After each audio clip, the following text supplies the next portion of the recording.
We're back, people, and today we're breaking down film on Tanner Conner, Miami Dolphins tight end, and I thought he looked really explosive. Honestly, one of the big bright spots on offense in this game, and especially in the tight end room. I've been talking about it. I wanted to see his receiving ability. They've been developing him as a blocker, moving around as a tight end. And I still think, he has ways to go in that area as a blocker.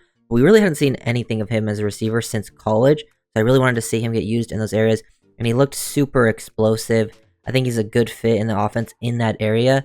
And they could really utilize that skill set to the max. So I'm excited to see how that plays out. The top 3 tight ends already have like a spot in this roster, and the Dolphins only might keep 3 tight ends.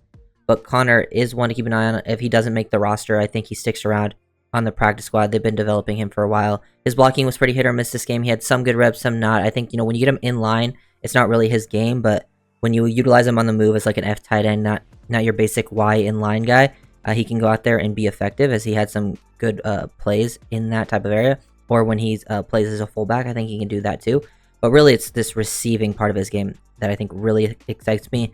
This play, you get to see a mixture of things. One, just him aligned on the outside, recognizing the coverage. He sees that this guy's sitting in the flat, and once he passes him, he gets his head around, recognizes the deep safety, get your head around, start to slow this thing down, get on the same page with your quarterback. He's now able to catch it in the the turkey hole, the hole shot, and then he catches it and still shows off the athleticism, the anticipation to make this safety miss, make him miss, break the tackle, and then also carry another guy for many, many yards.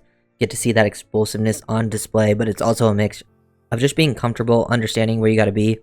And that's, I think, the part of his receiving game that needed to be developed, because he definitely had the athletic parts of it down. So if he does stick around, which I do think he will stick around, whether it's on the roster or the practice squad, he has these intriguing traits that I think we'll see at least at some point in the season. I really think he passed up Fortson. He did get injured, which is unfortunate, but it doesn't seem like it's too major. Like, he's going to miss some practices. But if he doesn't miss too much, I think he kind of passed up like a Fortson on the roster, and he kind of secured that spot for him. Looks really explosive on this play too. Really like these quick hitters over the middle. I feel like this is where you can utilize his skill set. I think after Jonnu Smith, he's the best tight end that would excel in like this intermediate range, where you just get off, the quick play action, quick hitter. You can just see one, like, him get off the ball here, and like he's got that fluidity, really staying low in his thing. And once he catches it, wish he would catch it more cleanly, but he's off to the races. Love these quick hitting concepts. He's getting downhill in a hurry. These are the things that I want to see out of Conner. And I'm really glad that we got to see him make multiple catches throughout the game and do it in multiple different areas. One on the outside, this time with a quick hitter over the middle, get to see some yak, his ability after the catch. This was like his first catch in the game, where he just sat down in between, some, hook defenders in the middle of the field and made a tough catch in traffic. He pretty much did what he was supposed to do. Not much area for him to work. Like, he just snapped this off, made himself available for the quarterback. Didn't want to float into either guy, then made the nice tough catch. That is an area that you want to see from him, because we just really haven't, like, literally hasn't caught any passes since like his first preseason game, which was, this is his 3rd year, so that was a while ago. We finally got to see that, and he played receiver at Idaho State.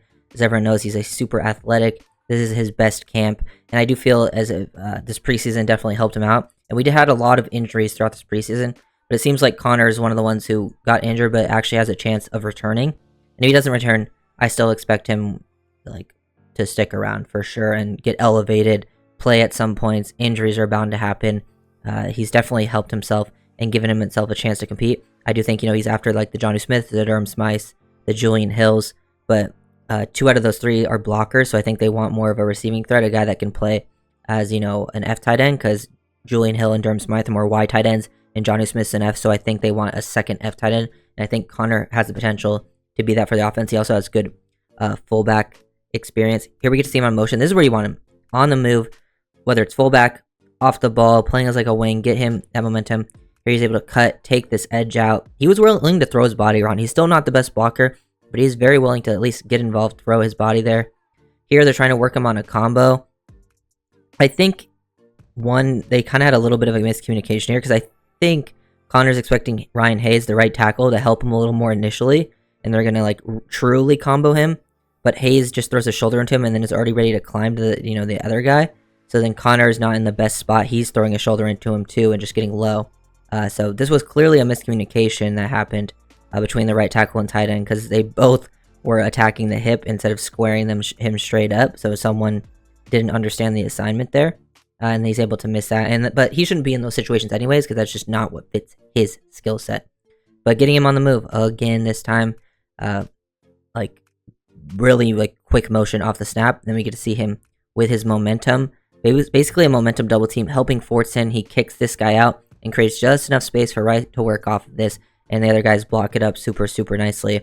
That's where you're going to see Tanner Connor get his big plays. Here's another example of them doing the same thing. This time they build up the momentum on the motion a little bit more. It's not just one step, it's multiple steps, so he's a little bit quicker to it, and he does a great job when he doesn't have to just straight up base block someone, drive at the line of scrimmage as that Y.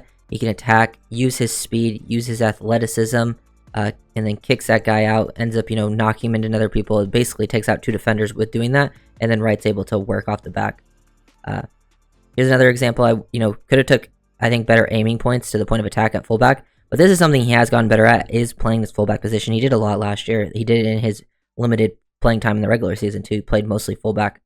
I get to see him be that lead block, throw a shoulder into a guy. At least, he's trying to be very physical at the point of attack. He just kind of, doesn't get a super clean hit, but by him at least whiffing on the inside, and with everyone else blocking very nicely up front, it does slow. This guy just didn't have enough time to crash down and make a play. So really enjoyed what I saw overall from Tanner Connor, especially as receiver. I loved seeing him get work as receiver, because it's just been like a point of emphasis to get him more and more involved in that blocking area.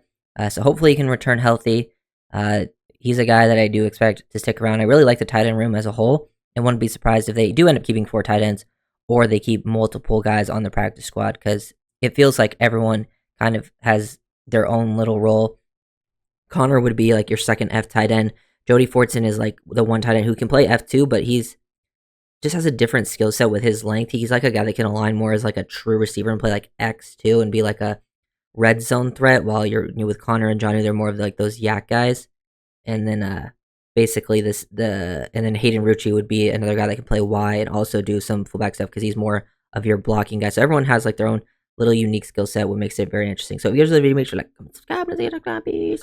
One more thing to do with Tanner Connor. Really wanted to just highlight this play real quick, because this was breaking down on this number 2 right here, and it literally, as he sees that, he snaps that head back, boom, ready, finds the ball, starts to slow down.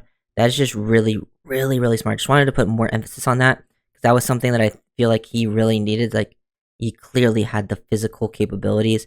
Here's another example of it. Once he passes this first, second level defender, snaps that head around, he gets in the window on the same page with this quarterback, and that was with 2 different quarterbacks. One with Skyler, one with Mike White. That is big time. Definitely glad to see that out of Connor.